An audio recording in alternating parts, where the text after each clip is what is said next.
like to welcome Mars Rinaldi. Mars is Head of Recovery and Social Inclusion at the South West London and St George's NHS Mental Health Trust. Since working in mental health, Mars has established services to help people with mental health problems gain and retain employment. He's been working also to implement recovery-focused practices across the Trust and has established the first recovery college in England. He's a consultant to the Recovery Through Organisational Change programme, which aims to change how the NHS and its partners operate. Mars has had many other roles, including service evaluation and research, and has worked on mental health policy for the Social Exclusion Unit, Prime Minister's Strategy Unit, and the Department of Work and Pensions. What I'm going to talk about is kind of, as the title suggests, talk about helping people with mental health problems to go back to work. And what I'm going to specifically focus on are people who typically use secondary mental health services for two reasons, really. The first being that there is a huge amount of research evidence around what works in terms of kind of helping people with longer term mental health problems to go back to work. Whereas in comparison to kind of people with, you kind of call people in primary care or people with kind of more mild to moderate mental health problems, there's actually very little evidence. There are some trials and bits going on which are starting to be quite promising in terms of the data that they're suggesting. But we have this kind of odd disparity between kind of a much greater sense of the population having mild to moderate mental health difficulties, but having no evidence about what is effective to enable them to return back to work. Whereas for people with severe and enduring mental health problems, who are obviously a much smaller population, there's stacks of evidence. So that's where I'm actually going to focus on, because a lot of actually what's coming out for helping people with mild to moderate mental health problems or primary care population, actually we can translate a lot of what we know from the kind of long-term research evidence for people with longer-term mental health problems, and actually just adapt and translate that into a kind of primary care setting. I suppose just wanted to really start by kind of just thinking, why do we do this stuff? And I'm not, not that kind of grand stuff that I've done, etc. I'm not a health professional by background.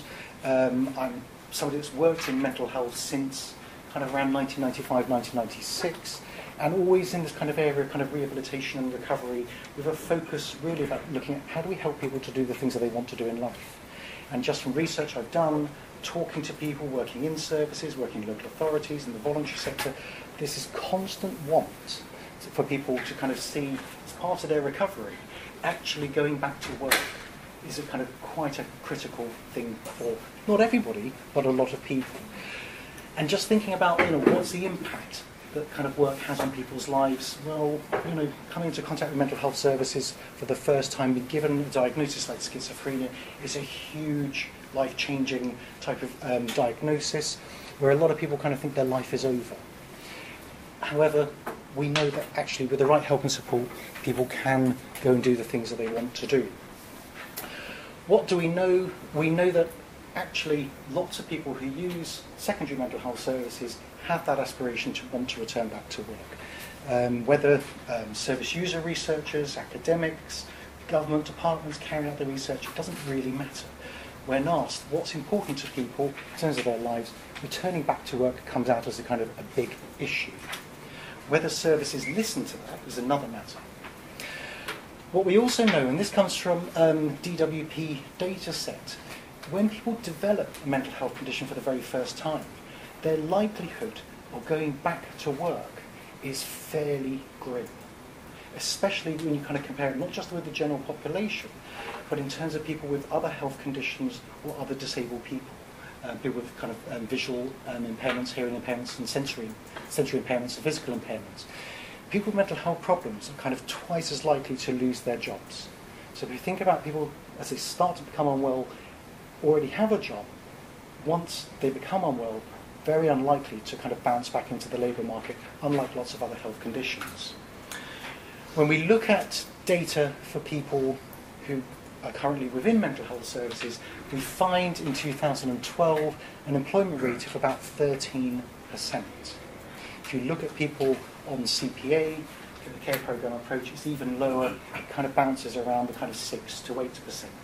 Now, there's kind of massive problems with that data set in terms of the data quality, because not all trusts are actually very good at completing what would seem quite basic information about people. So you have to kind of treat that with caution, but it fluctuates anywhere between about 8 to 16%. That's the variance. What we do know is if you look at things like the Care Quality Commission's patient survey, there's a question, there's lots of questions, and there's a question about have people been given the kind of help to return back to work. And people have a kind of range of options to which they can respond. But actually what comes out very clearly is that kind of 43% of people using services have not been offered any help or support in relation to going back to work, but they would have liked the support. So that gives a clue. We have a lot of people who use services.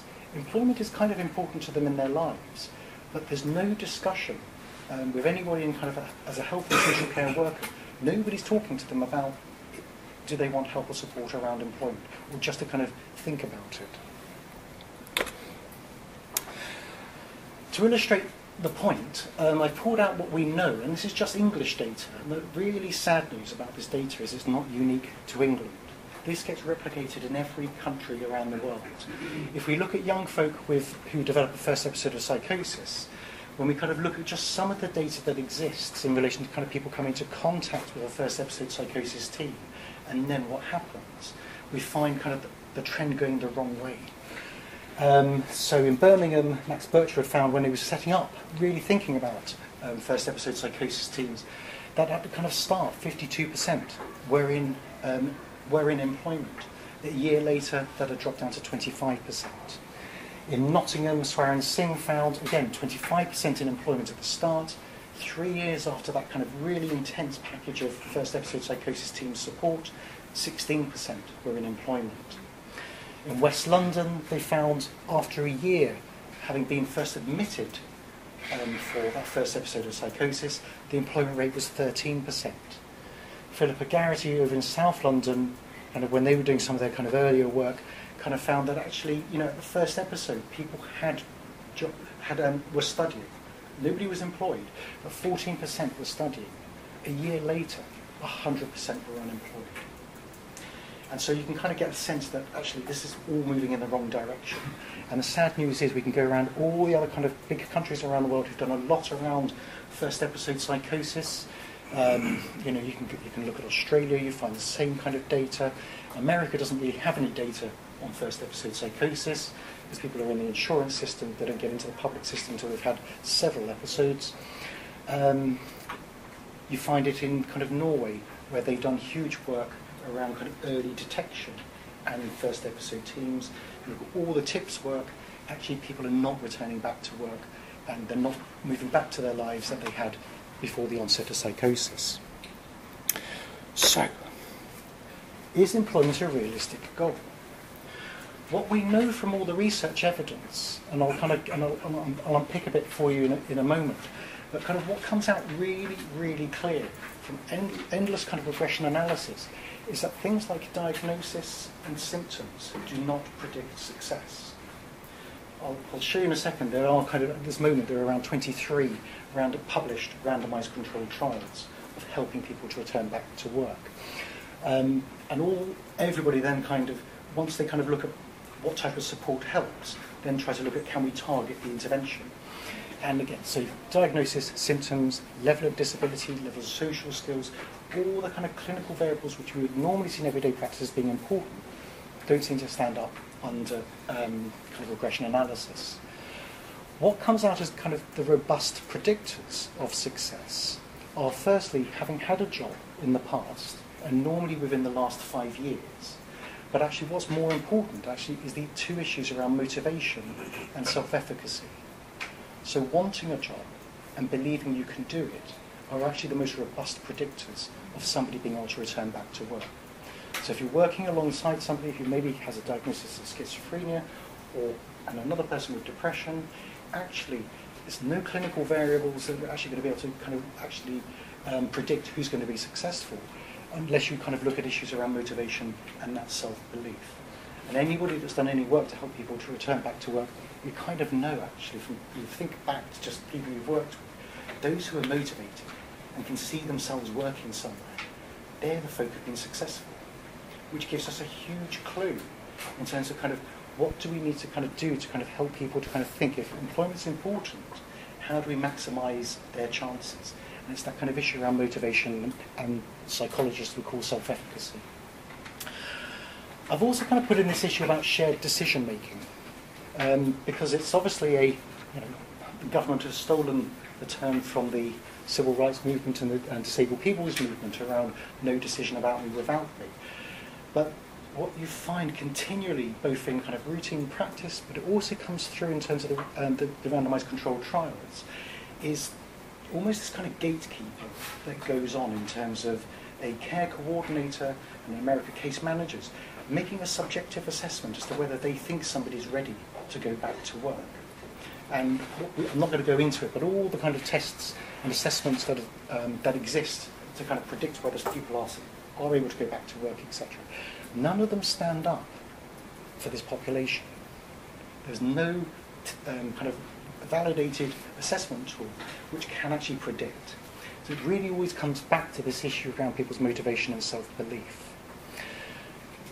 When I was working on a trial which was a 7-country European trial, and we had huge difficulties in recruiting people to the trial. And there was this kind of part where we started by going through people's care coordinators so that they would discuss it with people, and then people could come on to the trial.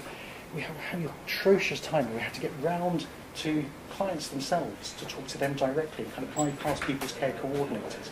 Because care coordinators have kind of been very protective about seeing there's a lot of risk associated with helping people back to work, and we kind of need to manage that to make our own judgments whether people can or can't. So there's work being done around shared decision making. There's also this kind of issue about, is work stressful?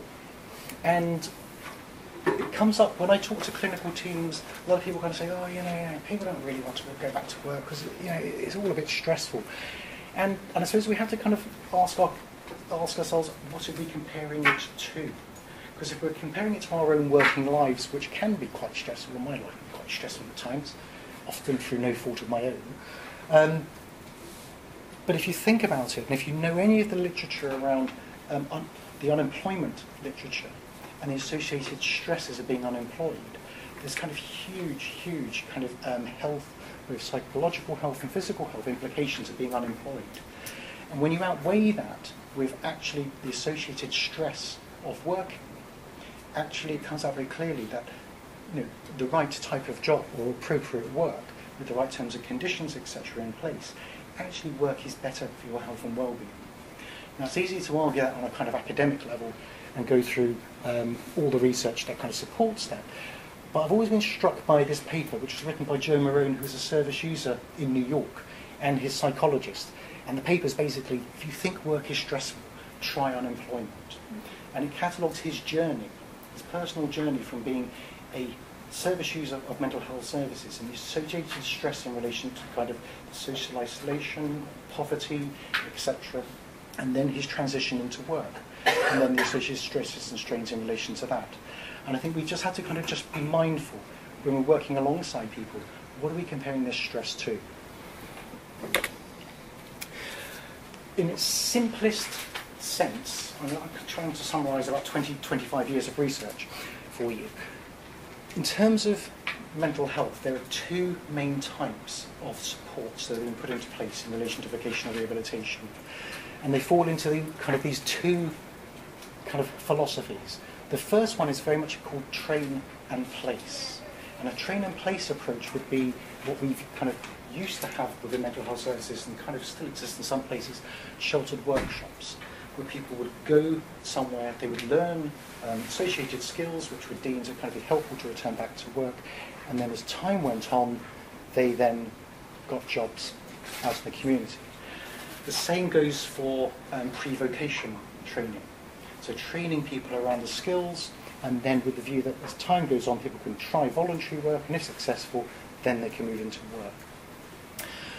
And then you have the reverse of that, which is a place and train approach, which is very much, as the kind of name says, instead of training people in the kind of generic sense of kind of returning back to work, you find the person the job that they want, you place them in it, and then you wrap around the training and support to make it work. And I kind of when I step back and kind of look at kind of these two kind of philosophical approaches to kind of the way to do it, I kind of think it's kind of interesting that in areas of mental health we've made this shift from a train and place to a place and train approach in lots of areas.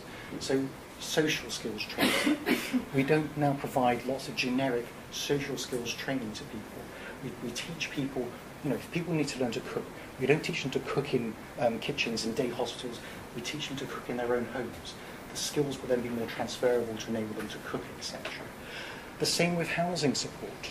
We went from kind of trying to train people to live independently to actually placing people in independent living and then wrapping our own supports and everything in place to enable people to make a success of it. And that's the tension here in terms of vocational rehabilitation. Lots of our systems, lots of health funding, social care funding, DWP funding, is still emphasising you train people and then place people. But actually what we need to move to is a kind of more place and train, because that's actually very loud and clear what the research evidence tells us is the most effective way of helping people to go back to work. There's one form of this kind of place and train approach called the individual placement and support approach. And it kind of does what it says. It's a very individualised, a very personalised way of working with people. It places people into jobs and then provides the support to make a success of that specific job. It avoids lengthy pre-employment kind of preparation and training. This whole notion around employability, kind of work readiness, etc., doesn't get applied because we know things like motivation and self-efficacy are more important. And it's very much a place and train, not a train and place approach. What's really interesting about this approach is it's evidence-based. And I'm kind of not aware of any other form of vocational rehabilitation which is actually evidence-based.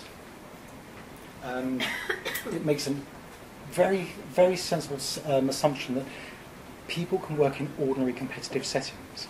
That's the starting point, not the kind of final point. That's where it starts. What it does do is bring together this issue around kind of clinical or health and social care support and employment services support. So people with longer-term mental health problems are obviously going to need both mental health support, they're also going to need kind of employment support to make that transition back to work. This approach integrates both of those two worlds together, which of course is much easier than just saying about integration. What it can do, when it's implemented properly, is actually shift mental health services away from kind of process and clinical outcome measures to actually outcome measures which are important to people who are using services, and in this case, kind of employment outcomes. There are 8 evidence-based principles to this approach. If you read them, you kind of think, well, they're kind of common sense and make a lot of sense. They haven't been dreamed up in terms of based on policymakers or academics kind of thinking what would be the right thing to do. Each one of these 8 principles has a kind of huge, robust evidence underneath through, as I say now, 23 randomized controlled trials, actually illustrating why the evidence exists. And you kind of can't see it because of this button thing here. There's a Bond 2008 reference, which kind of was probably the last big review of all the evidence that underpins all of these principles. That focus on competitive employment being the primary goal. If somebody wants to return back to work, then let's help them do that. Given what we know around assessments and that issue around motivation and self-belief, actually the eligibility for that help and support should be based on the individual's choice. If somebody wants to return back to work, they should be able to do so. Where this principle here often causes a lot of kind of anxiety for people, it's kind of around rapid job search with minimal pre-vocational training. And certainly when talking to frontline services around this approach, what clinicians tend to hear are the first 2 words and then stop listening. And they hear rapid job, whereas actually the process is a rapid job search. And we all know that it can take a short time to get a job, or it can take quite a long time to get a job. But the job search process kind of goes on. So in this sense, the job search process starts, and in this kind of economic climate, it's taking people longer to get back to work. So it's not that people have been rapidly going from, yes, I'd like to go back to work, to then, let's say, next Monday you start a job. Actually, it may take 6 months. But that process of just moving forward starts at that point. The tricky issue around kind of how do you integrate both the mental health support and the employment support together in an effective way, and what this approach brings out is a role of an employment specialist who kind of integrates into the clinical team and works alongside the health and social care staff to kind of maximise people's chances to actually go back to work. The role is not just focused internally, but importantly it's working out with employers. It's working with education institutions. It's tapping the unadvertised labour market. Labour markets are a whole kind of lecture in themselves, but we know in England around 80% of jobs are never advertised. The challenge is kind of how do you get to that untapped market? What's fairly pivotal to this approach are around client preferences. And client preferences are around kind of the type of work people want to work in, where they want to work, how they want to work. Almost the kind of same things that you and I go through if we look at a job advert. Is it going to pay what we want? Where is it located? Are the hours right for us? All those kind of things are incredibly important for folk with mental health problems as well as us. All the relationships in terms of the job search are actually based on those client preferences. So it's not a kind of mental health promotion campaign where you go out into your local community to say, will you give people, people with mental health problems some jobs? You're kind of really working on what are the preferences of the individual, and then what are their strengths and skills, rather than turning to employers to kind of say, will you employ somebody with a mental health problem? Because a fair few mental health problems tend to kind of fluctuate and work on a kind of cyclical kind of nature, the issue of time unlimited support is really important. We know through kind of other stuff that I'm not going to go into today around the kind of ongoing support element, but people need that support in terms of getting up and running in a job, and almost the kind of first 3 to 4 months of a job. You need quite a lot of help and support in terms of the kind of training and the support to make it work with not only the skills and the tasks, but also the interpersonal skills with colleagues and authoritative figures in the workplace. Support tends to drop off after that, but it needs to be available for people. And then benefits counselling needing to be provided. And this is kind of an interesting one because there were originally 7 principles, and these were all developed in America.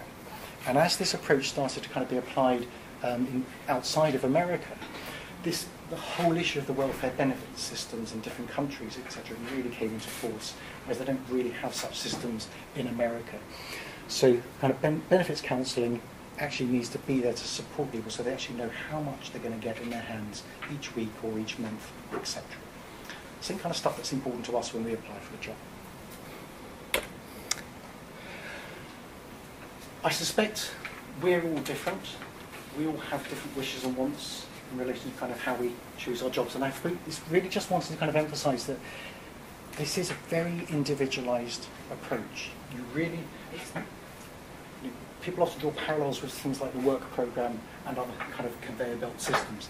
This is a very recovery-focused, individualised approach. You work with each individual, and you almost together kind of co-produce what that vocational pathway is going to be.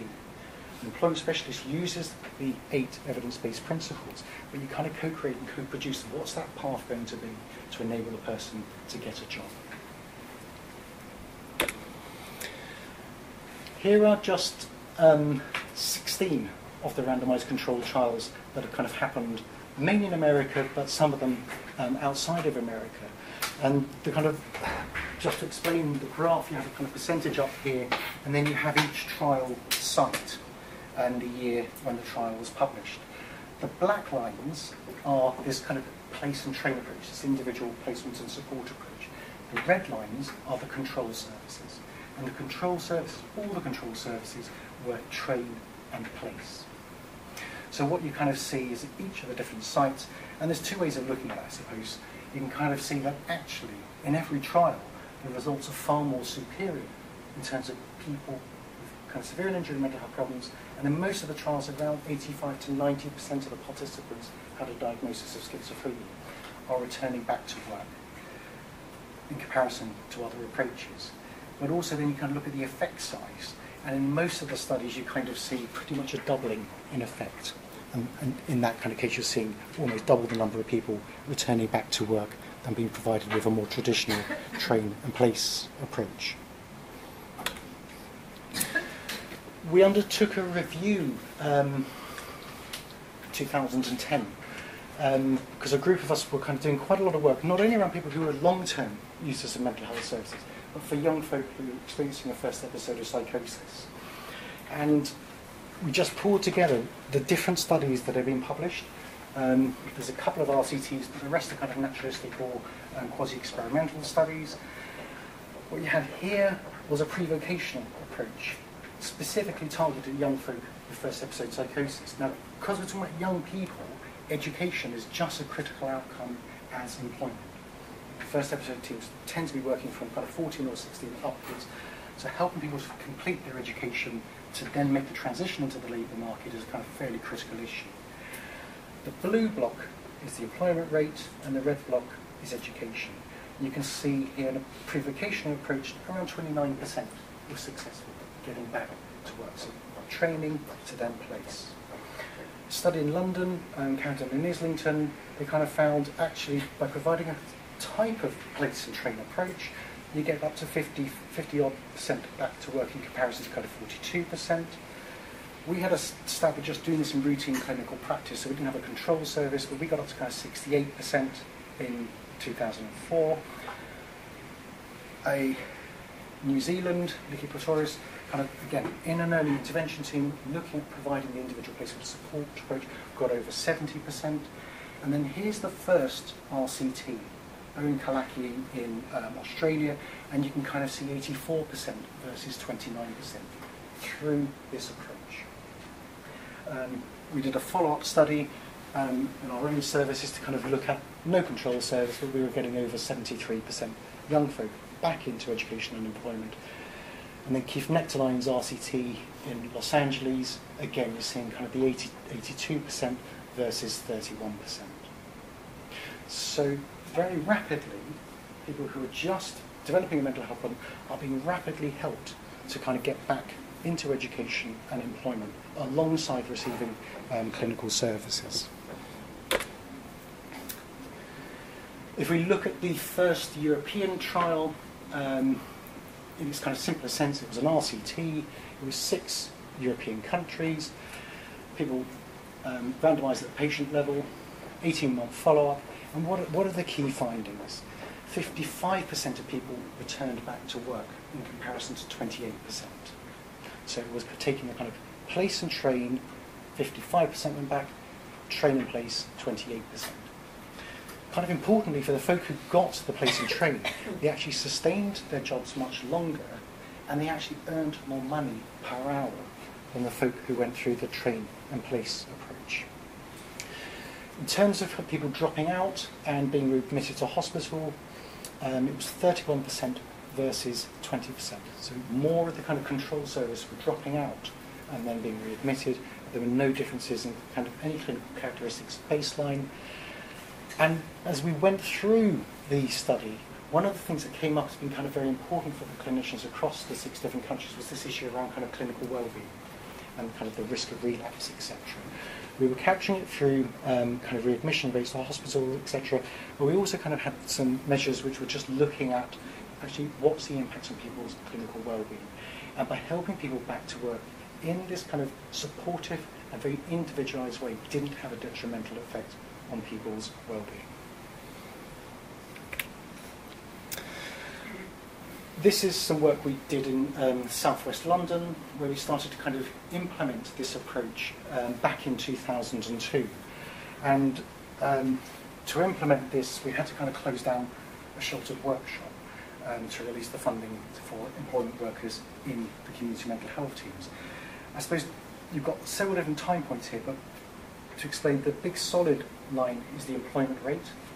This kind of dashed line here is voluntary work, and then this kind of heavier dashed line is mainstream education and training. And as you can see, when we went through kind of having one employment specialist working across 4 community mental health teams, you don't really have much of an impact in terms of kind of outcomes. This is against 4 CMHTs.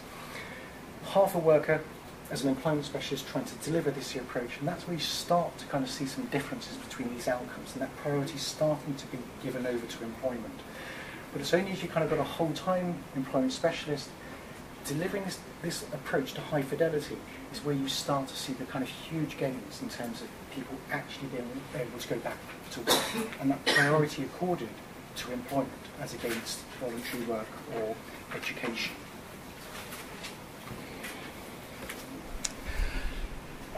In a different borough where we were implementing this, I wanted to kind of look at it in terms of kind of, it's great to say, our commissioners were kind of chomping up our bits around some of this, as they always do, and they were kind of saying it's all very well helping 60 people a year back to work, or 120 or 180, and what's the impact in terms of our population of people? So we kind of, we carried out an annual census to kind of capture what was going on. This was the days before the electronic healthcare record system and needing to capture employment rates. So we did a census looking at kind of people who were using our services for 2 years or more. Again, another 4 CMHTs. What did we find? Here is the line for kind of competitive employment. And interestingly, at the start, when we started implementing this approach, around 12% were in open competitive employment. 4 years later, it was up to 21%. You've got the voluntary work line here, which kind of pretty much stays static. The mainstream education line, which is just on a very gentle rise. And here again, we were shutting a sheltered workshop in another borough to free up the funding to be able to do this work. And we went from kind of 4% of the entire population of the CMHT using sheltered workshops to kind of 0 in 4 years.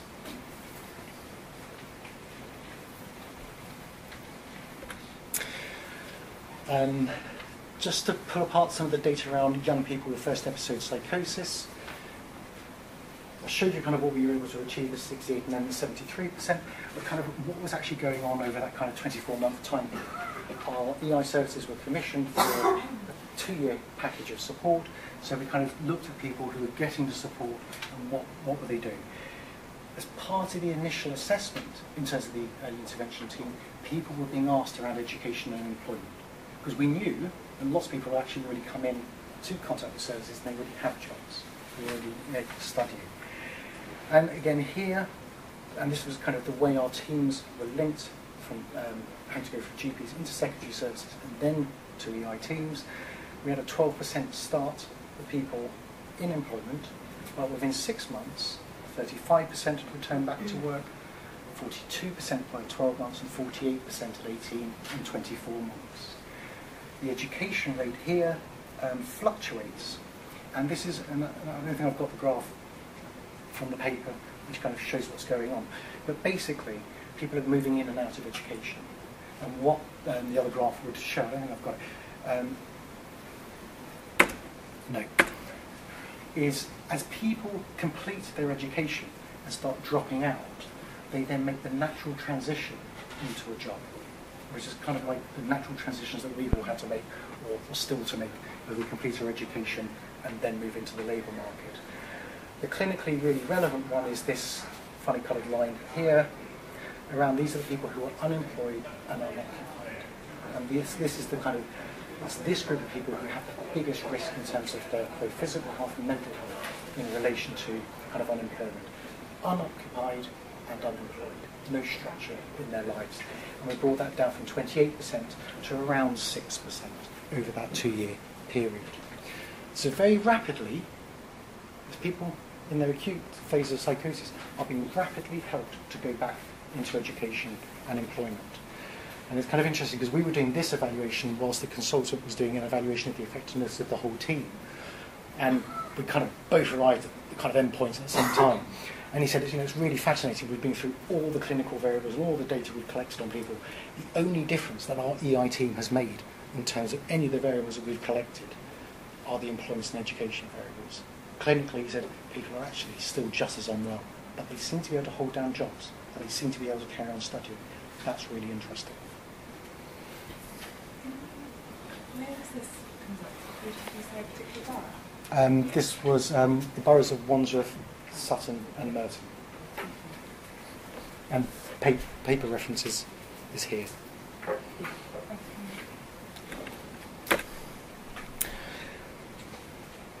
It's one thing to kind of have an intervention which is effective and kind of has an efficacy in terms of as an intervention, and it's effective in different settings.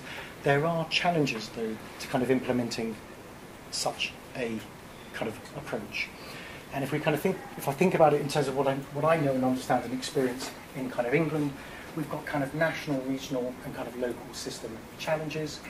We've got three kind of integrated but not integrated. We've got a health system, we've got a social care system, and then we've got the welfare system.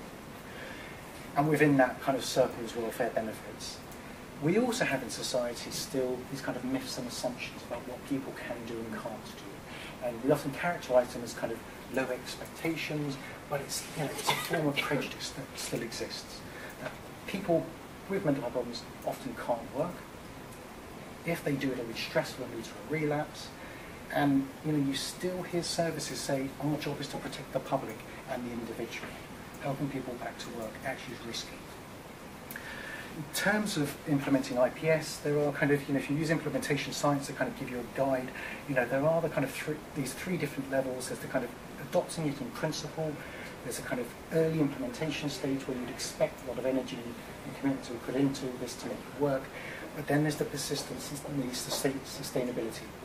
So something's up and running, does it carry on delivering the same types of results in relation to kind of what we know works? We don't really have integrated systems. And of course, one of the key principles of this approach is that you integrate both the clinical support and the employment support. And we just kind of think about it at that kind of national level. We still have health services. If anybody works in the health service and is kind of looking at kind of, payment by results and the kind of doom that's just about to kind of arrive our way come April, we know the health service, the NHS, is still focused on kind of treatment and cure kind of model. Social services tend to kind of pick up the fact that the health service don't kind of cure and get better. And then we have DWP kind of having the work capability assessments and making their own judgments about whether people can or cannot work. Now, my experience is none of these things are actually very well integrated together. You may have a different experience. But of course, this approach, from an implementation perspective, raises those kind of massive challenges. Because you're talking about actually, how do you integrate these to make this work? Let's skip that one. We know from a clinical perspective, from work that's been done, is actually there's a lot of good reasons and a lot of clear benefits as to why you should integrate both the employment support and the clinical support. You do get a far more sensitive intervention. If you're trying to help somebody to return back to work, it's not just the work that's going to be a challenge. People have other issues in their lives. People also have other kind of mental health issues that need help and support to be dealt with in that process. You get far better engagement, attention and communication. If you do this work, what you find is actually that it helps to shift teams into kind of a more of a recovery focus, because people are more concerned about what are the things that are important to people, and then looking at the treatment, supports and interventions that are provided through health and social care, wrapping around to support the person to actually achieve their goals, as against just providing this endless stream of treatments and interventions. Believe it or not, there are still some sceptical and disinterested clinicians in relation to kind of when they hear people talk about work, they don't kind of act on it.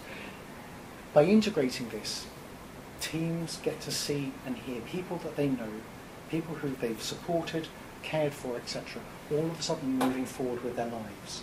It's part of the team, it becomes part of the team business, etc.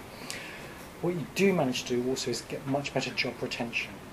Because teams become more focused around these kind of issues, as people come into contact with services, people see employment and education as kind of being ordinary things to ask. So there are kind of huge benefits in relation to doing this. There are challenges.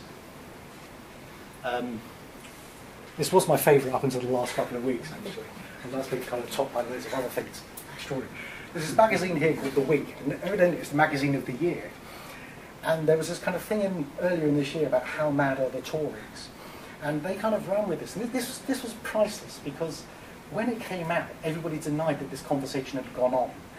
But, you know, they kind of drew some pictures of some kind of swivel-eyed loons, Tories, on their front cover. And then, bless them, the Sunday Times gave it further legs and did a vote. And they did this kind of telephone survey a week later, even though number 10 and everybody else was denying, no, this never happened at all. There was no conversation like this at all. Anyway, 29% of voters think it's fair to describe the Tory party members as mad, swivel-eyed loons. 51% said it was unfair. But it's just interesting how, you know, you kind of get this story, it makes the front page of a news weekly when it's being denied it's ever happened. And then, you know, dear old Sunday Times, take it up and survey people a week later and report on it. Prejudice, stigma, discrimination, alive and well. Do I need to say any more? Last week, in the Sun, and then I'm sure you've all bought your Halloween costumes. You know, it's stigma and discrimination is alive and well. Even though millions and millions has been spent on the Time to Change programme. Which leads me to clinicians' attitudes. And I think, you know, for a time people often kind of say, oh, well, you know, if only clinicians and social care staff believed more that people could go back to work.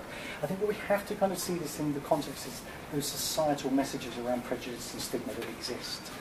But there's a kind of interesting piece of work done by Stephen Mulwala back in 2008, where he surveyed people using one trust in London, CMHTs, and basically at a global level, the clinicians in those CMHTs believed that many people with mental health problems were capable of working than actually do so.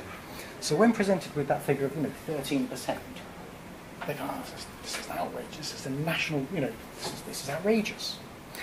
And then he went from the global to the specific and said, okay, so people on your caseload, how many of them are actually capable of working? And that's where he got the responses, oh, well, my caseload, that's very different. I've worked with very, very disabled people. Well, 2/3 believe that the caseloads were either incapable of working or only able to do voluntary or sheltered work. And interestingly, clinicians saw helping people back to work. They didn't feel they had any training. But importantly, they had limited confidence in vocational providers who were out in the community. And be they kind of statutory agencies or voluntary sector agencies. The clinicians had little faith and confidence in them. And you kind of think, what we're trying to do here is how do you bring these two worlds of employment support and clinical support together? So there's kind of a whole kind of mess underneath it, rather than just being, I kind of say, integrate. If we look at the Time to Change data that they pulled out and published in 2010, this kind of issue around anticipated stigma versus actual stigma. So they surveyed huge numbers of people using mental health services, people with mental health problems, to kind of look at actually, is there a difference between the anticipation that you might be discriminated against versus actually what happens in practice? And it's kind of interesting, because you look at kind of things like, well, here's a whole set of different things, and we look at employment, and actually what we find is the black line is the anticipated, and the white line is the actual. People anticipate at a high level that they're going to be discriminated against. And they're right to think that, because in practice, they are. But in terms of, there are one or two more actually. Taking part in activities, people anticipate it's going to be stigmatised, but actually the reality is it's not as bad as they think it's going to be. But there's a kind of interesting one, issue around relationships, etc. They don't think they'll be discriminated against forming new relationships or finding a new boyfriend, girlfriend. But in practice, they are. But where's it gone? I can't find it. Just looking at the wrong face. Yeah, big one. Relationship with professionals. This was targeted at frontline professionals. NHS staff, social care staff, Job Centre Plus staff. They didn't anticipate being discriminated or stigmatised, but the actual experience was huge. And if you've looked at any of the Time to Change first wave evaluation that have been done, that was published in June or July this year in the British Journal of Psychiatry, you find there have been shifts in attitudes. Whether behaviours have changed is another thing. But in attitudes across lots of different groups in society, people have changed their attitudes towards what people with mental health problems can do. But there's one persistent group whose attitudes have not shifted in the entire Time for Change programme. Can you guess who that might be?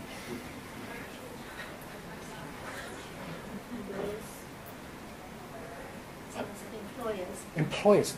You know what? No. No. Employers actually... I would say employment professionals, maybe. Yes. Mental health professionals, actually. We can really pinpoint it down. It's mental health professionals haven't shifted their attitudes in relation to people with mental health problems and what people can go on and achieve. Other areas of society, they have. There's been kind of small trends in movement, except mental health professionals. And I think there's a kind of real challenge about looking at kind of how do we actually see within services, how do we kind of get to see that work is actually possible, given what we know and what the data tells us.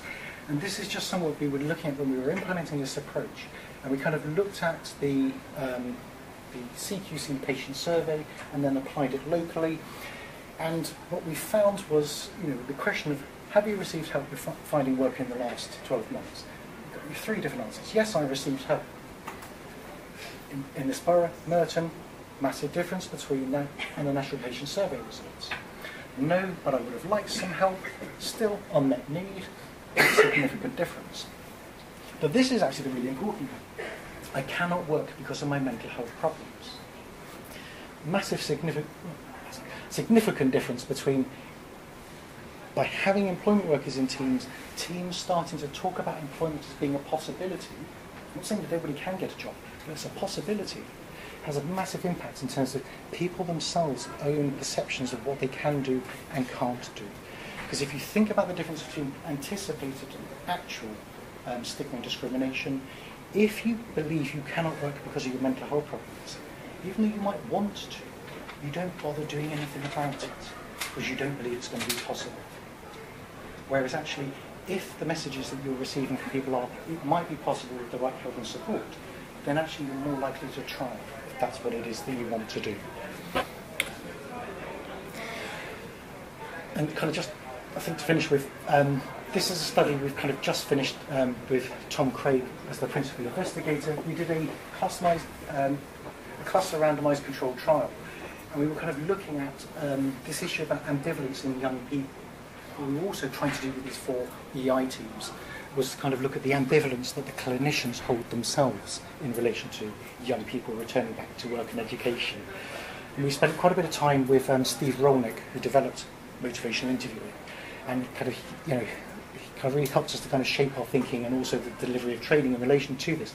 But we took the IPS approach, which we knew was effective, but for 2 of the teams, they also got a team-level motivational interview in relation to kind of helping young people to work through any ambivalence they have in relation to returning back to work, but also indirectly working through their own ambivalence about young people returning back to work. Now, what's interesting about this study, it's been conducted throughout the recession, where we now have an unemployment rate in the general population of 21% of young people being unemployed. And here you can kind of just see it's a small trial, but it went from kind of the employment rate went from 12% to 38% in that 12 months. But where the teams had the motivational interview and been kind of working through that ambivalence, went from 33% to 65%. So there's ambivalence in all kinds of bits and pieces, and there's that kind of part of what are the messages that frontline staff and others give. So we have to challenge the myths. And the myths, people can work if we're given the right help and support, if we use the evidence and shape that within our services. We know actually if you kind of help people through this approach, people kind of earn more money, get much better improvements in their symptoms and their non-vocational outcomes like leisure, finances, self-esteem and relationships. And then this issue around kind of risk and that relapse and clinical relapse, etc. But there's no evidence from a large number of RCTs where there is no clinical deterioration by helping people to return back to work. I'm going to leave it there.